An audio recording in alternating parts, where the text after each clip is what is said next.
जैसे कि प्रभु यीशु मसीह ने अनंत जीवन की बात की, उन्होंने लोगों को सिखाया कि उन्हें मन फिराने और परमेश्वर पर विश्वास करने की आवश्यकता है।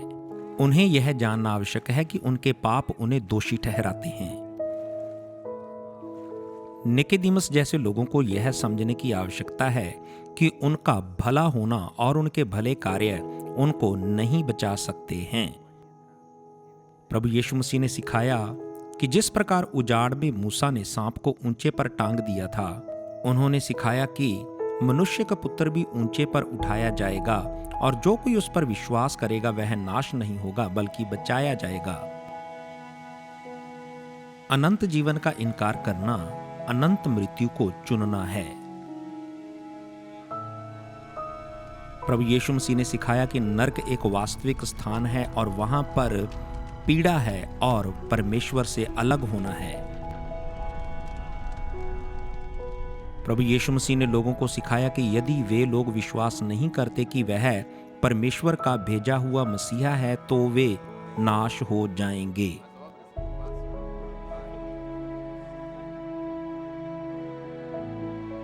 परमेश्वर ने उन्हें बचाने के लिए एक मार्ग बनाया और वह सिर्फ यीशु मसीह के द्वारा था। प्रभु यीशु मसीह उनकी स्वतंत्रता के लिए अंतिम कीमत चुकाने के लिए आए। प्रभु यीशु मसीह उनके फसह का मेमना बनकर आए।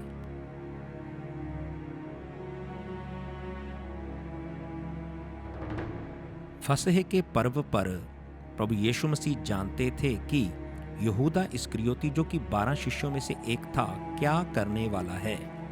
यह होने वाली घटनाओं की एक श्रृंखला थी जिसे परमेश्वर ने समय से पहले ही ठहरा दिया था। बाइबल की पहली पुस्तक अध्याय 3 और उसका वचन 15, परमेश्वर ने सबसे पहली बात जो मसीहा के विषय में कही कि मसीहा शैतान के सर को कुचलेगा और शैतान उसकी एड़ी को डसेगा। यह कहकर कि वह मसीहा की एड़ी को डसेगा, परमेश्वर ने यह पहले से ही बता दिया था कि शैतान को परास्त करने के लिए मसीहा को दुख उठाना होगा और फिर आने वाले हजारों वर्षों तक परमेश्वर ने अपनी उद्धार की योजना की व्याख्या की। विशेष तौर पर असंख्य भविष्यवाणियां अपने वचन में से परमेश्वर ने बताया कि मसीहा कौन होगा और वह क्या करेगा। राजा दाऊद ने मसीह के साथ होने वाले धोखे, उसके उड़ाए जाने वाले मजाक, उसकी सलीब और सिपाहियों द्वारा उसके वस्त्रों पर चिट्ठी डालने के विषय में और जहां तक कि मसीह के अंतिम शब्दों के विषय में भी बता दिया। दानियल ने वह सही समय बताया जब मसीहा बलिदान होगा। यशाया भविष्यवक्ता ने बताया कि मसीहा को मारा जाएगा, उसे पीड़ा दी जाएगी और मेमने के समान वध किया जाएगा। और जकरिया भविष्यवक्ता बताता है कि वे उसकी ओर देखेंगे जो उनके लिए वध किया गया। ये सभी और इसके अलावा अन्य भविष्यवाणियां पूरी होने जा रही थी यीशु मसीह के द्वारा। फसह का पर्व मनाने के पश्चात यीशु मसीह और उनके शिष्य उस बाग में चले गए। यहाँ पर यीशु मसीह अक्सर प्रार्थना करने के लिए जाया करते थे, परंतु यह समय कुछ अलग था। मरकुस अध्याय 14 वचन 34 में यीशु कहते हैं, मेरा मन बहुत व्याकुल है, यहाँ तक कि मरने पर हूँ। यीशु मसीह अपने मन में बहुत ज्यादा दुख महसूस कर रहे थे क्योंकि वे जानते थे कि उनका अंतिम समय आ चुका है। अब यीशु मसीह इन बातों से हैरान नहीं थे, यहाँ तक कि 3 विभिन्न स्थानों पर यीशु मसीह ने अपने शिष्यों को बता दिया था कि उनके साथ क्या होने वाला है। उदाहरण के लिए मरकुस अध्याय 10 और वचन 33 और 34 बताता है, मनुष्य का पुत्र प्रधान याजकों और शास्त्रियों के हाथों पकड़वाया जाएगा। वे उसे मार डालेंगे और उसे अन्य जातियों के हाथों में सौंपेंगे और वे उसे कोड़े मारेंगे, उसका मजाक उड़ाएंगे और यहाँ तक कि उसे मार देंगे और वह तीसरे दिन जी उठेगा।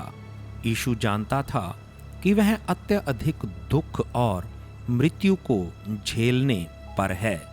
यूहन्ना 3 में उसने निकोदेमुस से कहा, जिस प्रकार मूसा ने उजाड़ में सांप को ऊंचे पर लटकाया, उसी प्रकार उसे भी ऊंचे पर लटकाया जाएगा। और अब यीशु मसीह सारे दंड और परमेश्वर के श्राप को अपने ऊपर झेलने पर था। और यह यीशु मसीह के शारीरिक कष्ट से बढ़कर कहीं ज्यादा था जो वह झेलने पर था। गहरी वेदना में यीशु मसीह ने अपने आप को शिष्यों से अलग किया और वह जमीन पर गिर गया था।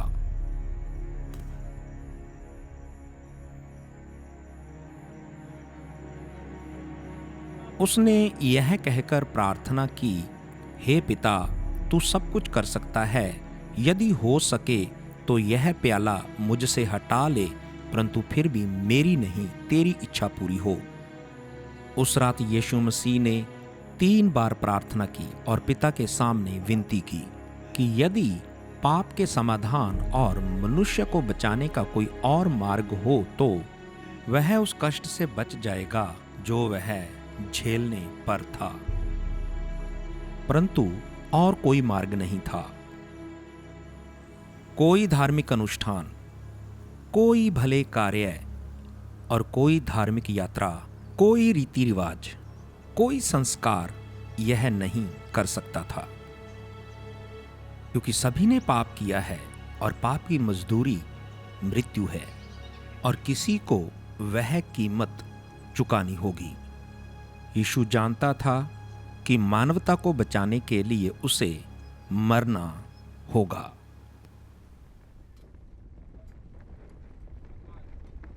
और जब वह प्रार्थना कर चुका, यहूदा जो कि 12 शिष्यों में से एक है वहां पर आया और उसके साथ हथियारबंद सैनिक थे और उनके साथ महायाजक और व्यवस्था के सिखाने वाले भी थे और पुरनिये भी उनके साथ आए।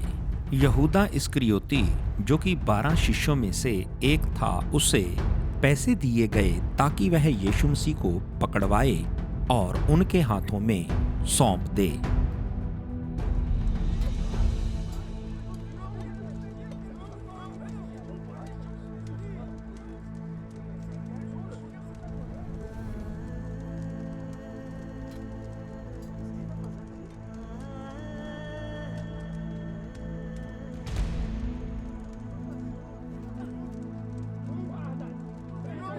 सिपाहियों ने यीशु मसीह को देखा और गिरफ्तार कर लिया।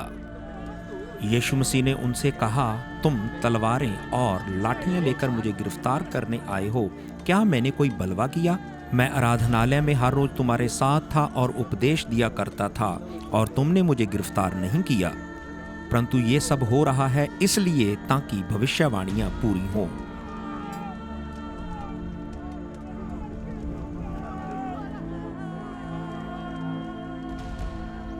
यीशु मसीह ने उनसे कहा कि जो कुछ भी उसके साथ हो रहा है वह वचन को पूरा करने के लिए हो रहा है। यीशु मसीह विद्रोह नहीं बल्कि उद्धार में अगुवाई कर रहे थे। वह उद्धार जो परमेश्वर ने पहले से ही भविष्यवाणियों में बताया और लिख दिया गया। यीशु को गिरफ्तार करने के पश्चात उसके विरोधी उसको आधी रात मुकदमा चलाने के लिए लेकर आए और वे अपनी घृणा को झूठी साक्षियों के द्वारा प्रमाणित करना चाहते थे। मरकुस अध्याय 14 वचन 55 बताता है, तब महायाजक और उसके सहयोगियों ने यीशु को घात करवाने के लिए गवाह ढूंढा, लेकिन उन्हें नहीं मिला। बहुतों ने उसके विरुद्ध झूठी साक्षी दी, परंतु उन सभी की साक्षियां एक समान नहीं थीं। और फिर अंत में महायाजक ने उससे पूछा, क्या तू परमेश्वर का पुत्र मसीह है? यीशु मसीह ने कहा, मैं वही हूं। जब यीशु ने अपने आप को मसीहा होने का दावा किया तो महायाजक चिल्लाकर बोल उठा, यह ईश निंदा है, क्या तुमने अपने कानों से इसे नहीं सुना? और तब उन्होंने उसे घात किए जाने के योग्य ठहराया।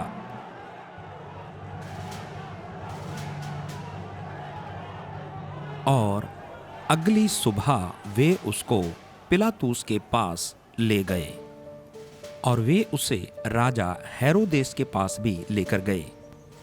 यीशु से अलग से सवाल पूछकर हेरोदेस और पिलातुस ने पाया कि यीशु बिल्कुल निर्दोष है। और उस समय शासकों की यह परंपरा थी कि त्योहार के दिन वे एक कैदी को रिहा करते थे। और उस समय उनका बरअब्बा नामक एक कैदी था। बरअब्बा जिसने बहुत ही बुरे काम किए थे और उसने खून किए थे, वो कैद में था। और जब भीड़ इकट्ठी हुई तो पिलातुस ने उनसे पूछा, मैं तुम्हारे लिए किसको छोड़ूं, बरअब्बा को या फिर यीशु को जो अपने आप को मसीह कहलाता है? परंतु प्रधान याजक और पुरनियों ने भीड़ को बहकाया कि वे बरअब्बा को छोड़ने और यीशु को घात करने की मांग करें। पिलातुस ने पूछा, मैं तुम्हारे लिए किसको रिहा करूं? और भीड़ चिल्लाई, बरअब्बा को रिहा करो। और फिर पिलातुस ने पूछा, मैं तुम्हारे मसीहा के साथ क्या करूं? और भीड़ जोर से चिल्लाई, उसे सलीब दो। परंतु उसने कौन सा अपराध किया है? पिलातुस ने पूछा। और भीड़ फिर जोर से चिल्लाई, उसे सलीब दो। और फिर अंत में पिलातुस ने उनके लिए बरअब्बा को छोड़ दिया, परंतु यीशु को कोड़े मारकर सलीब चढ़ाने के लिए उन्हें सौंप दिया गया।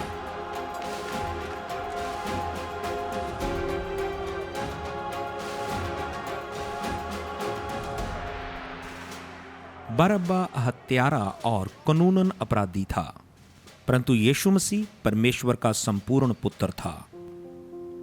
बरअब्बा दोषी था, इसलिए उसे सजा मिलनी चाहिए थी, परंतु यीशु मसीह निर्दोष थे और उन्हें छोड़ा जाना चाहिए था। और उस दिन दोषी व्यक्ति को छोड़ा गया और उससे जीवन मिला, क्योंकि एक निर्दोष को दोषी ठहराया गया और उसे सजा दी गई। देखिए, जैसे एक कैदी को छोड़ा गया और जो बरअब्बा है वह हमें दिखाता है, क्योंकि आप और मैं आज्ञाओं का उल्लंघन करने वाले हैं। हमने परमेश्वर की आज्ञाओं का उल्लंघन किया है, हम दोषी हैं, हमें सजा मिलनी चाहिए थी। परंतु फिर भी यीशु मसीह आए और उन्होंने हमारी सजा को अपने ऊपर ले लिया ताकि हम बच जाएं। यीशु मसीह मरने के लिए आए ताकि हम जी सकें।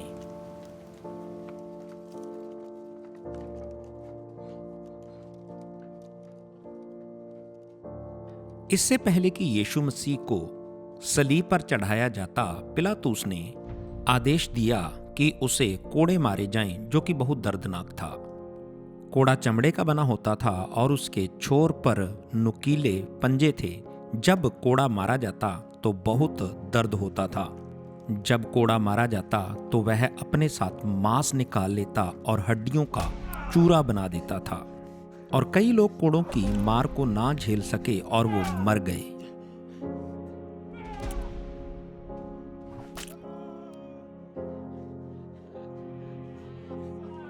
उन्होंने उसे बैंजनी वस्त्र पहनाए और कांटों का एक मुकुट बनाकर उसके सर पर रख दिया।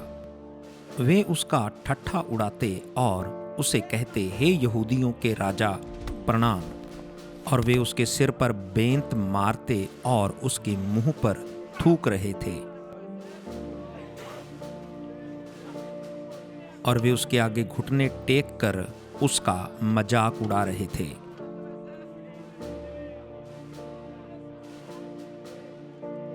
उसका ठट्ठा उड़ाने के बाद उन्होंने उसके बैंजनी वस्त्र उतारे और अपने वस्त्र उसे पहना दिए।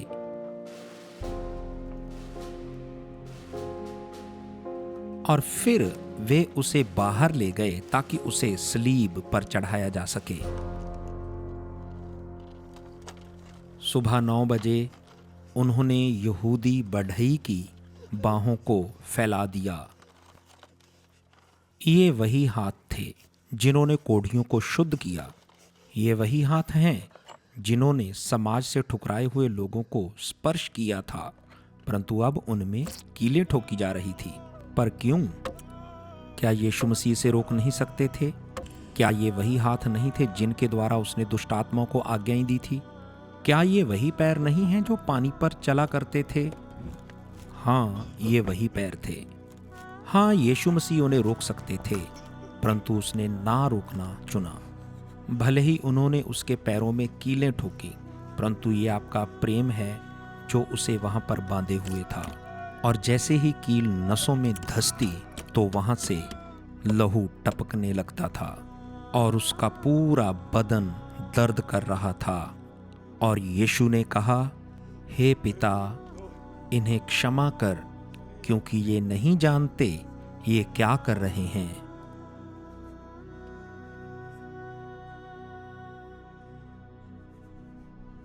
और जब दोपहर हुई तो पृथ्वी पर अंधकार छा गया और यह तीसरे पहर तक बना रहा। अंधकार ने पृथ्वी को घेर लिया और यह दोपहर से लेकर शाम 3 बजे तक बना रहा। यीशु मसीह के 6 घंटे सलीब पर लटके रहने के पश्चात उसने सभी कष्टों में से भयानक कष्ट महसूस किया। उस भयानक कष्ट में से यीशु मसीह चिल्ला उठे, हे मेरे परमेश्वर, हे मेरे परमेश्वर, तूने मुझे क्यों छोड़ दिया। यह आत्मिक अलगाव सब कष्टों में से भयानक कष्ट था।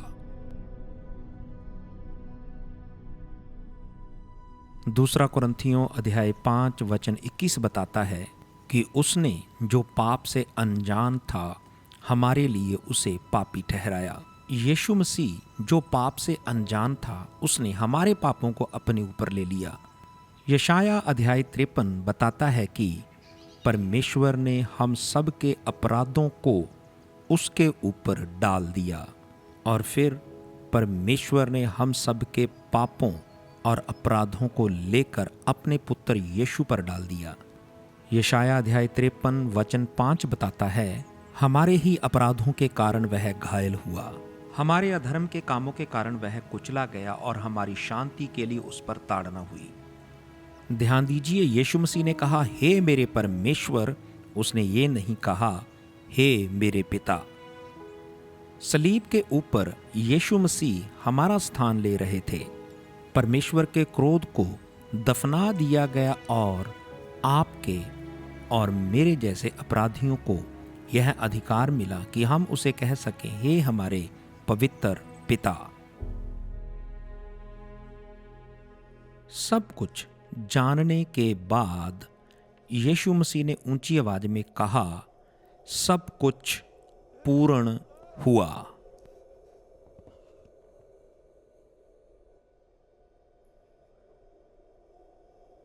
अपना प्राण त्यागने से पहले यीशु मसीह ने इतिहास के सबसे महत्वपूर्ण शब्द कहे। उसने कहा, यह पूर्ण हुआ। पूर्ण हुआ शब्द यूनानी भाषा के टेटलेस्टाई से आता है। टेटलेस्टाई शब्द का यह भी अर्थ है मुकम्मल हुआ या फिर समाप्त हुआ। यीशु मसीह ने भविष्यवाणियों को पूरा किया। उसने परमेश्वर की आज्ञाओं को पूरा किया और जो कुछ उसके पिता ने उसे करने के लिए कहा उसने वह किया। यह पूर्ण हुआ था।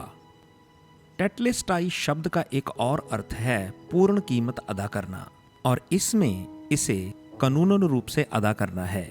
जब कर्ज उतार दिया जाए तो कहा जाता है टेटलेस्टाई, अर्थात कर्ज उतार दिया गया है। अब देखिए, आपके और मेरे ऊपर यह कर्ज है और हमें यह उतारना है, क्योंकि हम पापी हैं और परमेश्वर का वचन कहता है कि पाप की मजदूरी मृत्यु है, परंतु फिर भी यीशु मसीह आए ताकि हमारे स्थान पर कर्ज उतार सकें। सलीब के ऊपर यीशु मसीह ने आपके पापों की पूर्ण कीमत चुकाई। अब कुछ बकाया शेष नहीं है। अब आपके पापों के बदले कोई भेंट या बलिदान परमेश्वर के समक्ष चढ़ाने की आवश्यकता नहीं है। यह पूर्ण हो चुका है। यह टेटलेस्टाई है। जब यीशु मसीह ने ऊंचे स्वर में टेटलेस्टाई कहा तो आराधनालय में कुछ हुआ। स्मरण करें, आराधनालय में भी मिलाप के तंबू के समान एक मोटा पर्दा था जो कि पवित्र और अति पवित्र स्थान को अलग करता था। किसी को अनुमति नहीं थी कि वह इस प्रकार अति पवित्र स्थान में जा सके। इस पर्दे के द्वारा यह प्रकट किया जाता था कि एक पापी मनुष्य पवित्र परमेश्वर से अलग है। वर्ष में सिर्फ एक बार प्रायश्चित के दिन एक व्यक्ति अति पवित्र स्थान में जाया करता था। महायाजक प्रायश्चित के दिन बलिदान के लहू को लेकर वहां पर छिड़काव करता था। इसके द्वारा परमेश्वर का दंड उसके लोगों से अस्थायी रूप से टल जाता था। और जब सलीब के ऊपर यीशु मसीह ने कहा टेटलेस्टाई, तो यह पूरा हुआ। आराधनालय का पर्दा ऊपर से लेकर नीचे तक फट गया था। परमेश्वर के पवित्र मेमने यीशु मसीह का लहू इस संसार के पापों के लिए बहाया गया।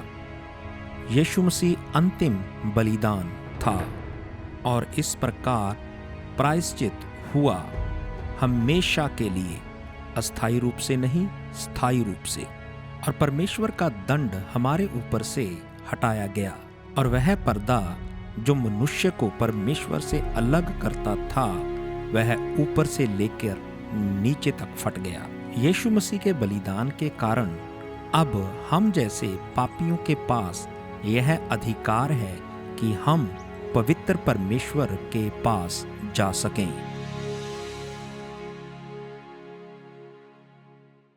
सब्बत के दिन से पहले यीशु के मृतक शरीर को सलीब से उतारा गया और सिपाहियों को आदेश था कि सलीब चढ़ाए हुए अपराधियों की टांगों को तोड़ा जाए। यूहन्ना यीशु मसीह का एक शिष्य सलीब के बिल्कुल पास खड़ा था। एक साक्षी के रूप में उसने लिखा है कि जब सिपाही यीशु मसीह की सलीब के पास आए और उन्होंने देखा कि वह मर चुका है तो उन्होंने उसकी टांगें नहीं तोड़ी, परंतु एक सैनिक ने अपना भाला लेकर उसकी पसली में मारा और तुरंत वहां से पानी और लहू की धार बह निकली। जब यीशु मसीह की मृत्यु हुई तो एक तरल पदार्थ उसके दिमाग और फेफड़ों में भर गया था और सिपाही का भाला उसके दाईं ओर मारा गया और यह उस स्थान पर लगा यहां से लहू और पानी निकला। इसीलिए एक डॉक्टर अलेक्जेंडर मैत्रो कहते हैं कि इसमें कोई शक नहीं कि यीशु की मृत्यु हो चुकी थी।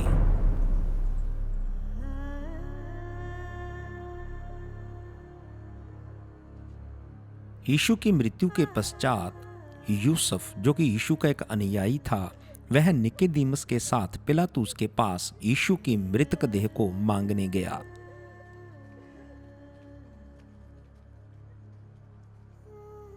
मरकुस अध्याय 15 बताता है कि यूसुफ ने एक मलमल का कपड़ा खरीदा और यीशु के मृतक शव को उसमें लपेट दिया और फिर उसके शव को एक कब्र में रखा गया। यह कब्र पत्थर को खोदकर बनाई गई थी और इस कब्र के मुख पर एक पत्थर लुढ़का दिया गया। मरियम मगदलीनी और यूस्तुस की माता उस स्थान को देख रही थी, यहां पर यीशु के शव को रखा गया था।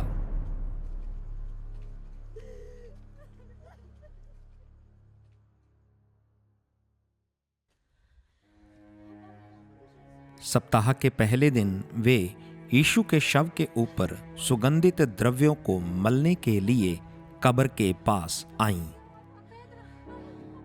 उन्होंने कब्र के पत्थर को एक तरफ लुढ़का हुआ पाया और अंदर जाकर देखा तो यीशु की मृतक देह वहां पर नहीं थी।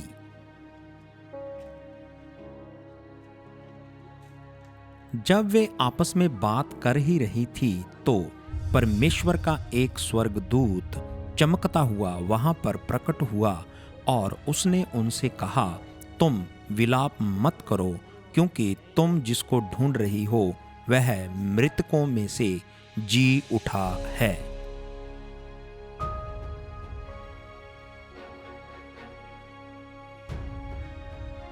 रोमियो अध्याय 1:4 कहता है कि और पवित्रता की आत्मा के भाव से मरे हुओं में से जी उठने के कारण सामर्थ के साथ परमेश्वर का पुत्र ठहरा। और यीशु मसीह के मुर्दों में से जी उठने के कारण इस बात को प्रमाणित किया गया कि वह परमेश्वर का पुत्र है। उसके मुर्दों में से जी उठने के साथ एक बात और सिद्ध हुई कि उसने मृत्यु को जीत लिया। यूहन्ना अध्याय 11:25 कहता है कि यीशु ने उससे कहा कि जीवन और पुनरुत्थान मैं हूँ, और जो मुझ पर विश्वास करता है भले ही वह मर जाए तो भी वह जी उठेगा। अपने पुनरुत्थान के कारण यीशु मसीह मनुष्य को वह दे रहा है जिसकी मनुष्य को कामना है, अनंत जीवन का आश्वासन मृत्यु के पश्चात भी। और अंत में परमेश्वर का वचन यह बताता है कि परमेश्वर ने एक निर्दोष बलिदान को स्वीकार कर लिया। यह पूर्ण हुआ। टेटलेस्टाई।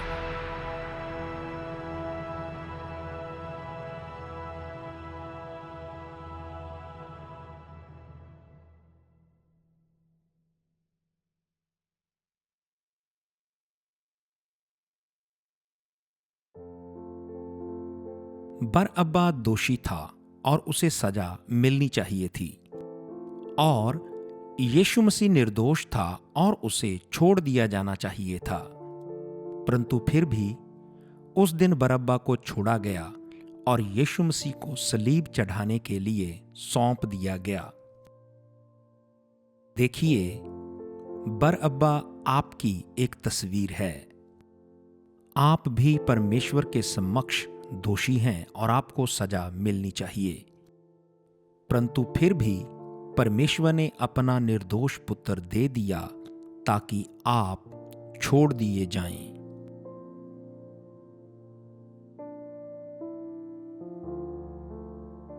पाप की मजदूरी मृत्यु है, परंतु सलीब के ऊपर परमेश्वर ने आपके पापों को यीशु पर डाल दिया। यीशु ने आपका दंड अपने ऊपर ले लिया जब परमेश्वर ने आपके अपराधों को उस पर डाल दिया। प्राण त्यागने से पहले यीशु मसीह ने कहा, टेटलेस्टाई, इसका अर्थ है पूर्ण हुआ। और उसने घोषणा की कि आपके अपराधों का मूल्य चुकाने के लिए उसने हर एक काम पूरा कर दिया है, जिसका अर्थ है अब आपको कुछ करने की आवश्यकता नहीं। अब किसी और बलिदान की आवश्यकता नहीं है और ना ही किसी धार्मिक अनुष्ठान की। यीशु ने आपके पापों का सारा मूल्य चुका दिया।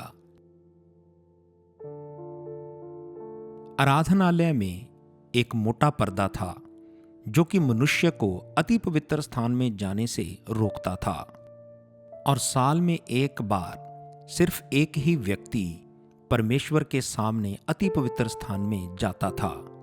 परंतु जब यीशु मसीह चिल्लाए, टेटलेस्टाई, पूरा हुआ, और वह पर्दा जो मनुष्य को परमेश्वर से अलग करता था ऊपर से लेकर नीचे तक फट गया।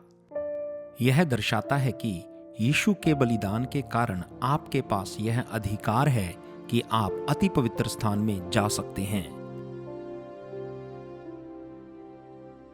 यीशु की आलोचना करने के लिए यीशु के विरोधियों ने उससे कुछ आश्चर्य कर्म करने की शक्ति के प्रमाण मांगे।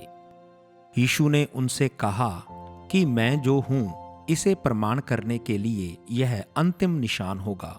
कि जब वे उसे मार देंगे तो वह मृतकों में से तीसरे दिन जी उठेगा। यीशु मसीह का मुर्दों में से जी उठना इस बात को प्रमाणित करता है कि जो वो कहता था वो था परमेश्वर का पुत्र मसीह। यीशु का मुर्दों में से जी उठना हमें यह विश्वास दिलाता है कि हम उसके वचन पर भरोसा कर सकते हैं ताकि वह आपको अनंत जीवन दे सके।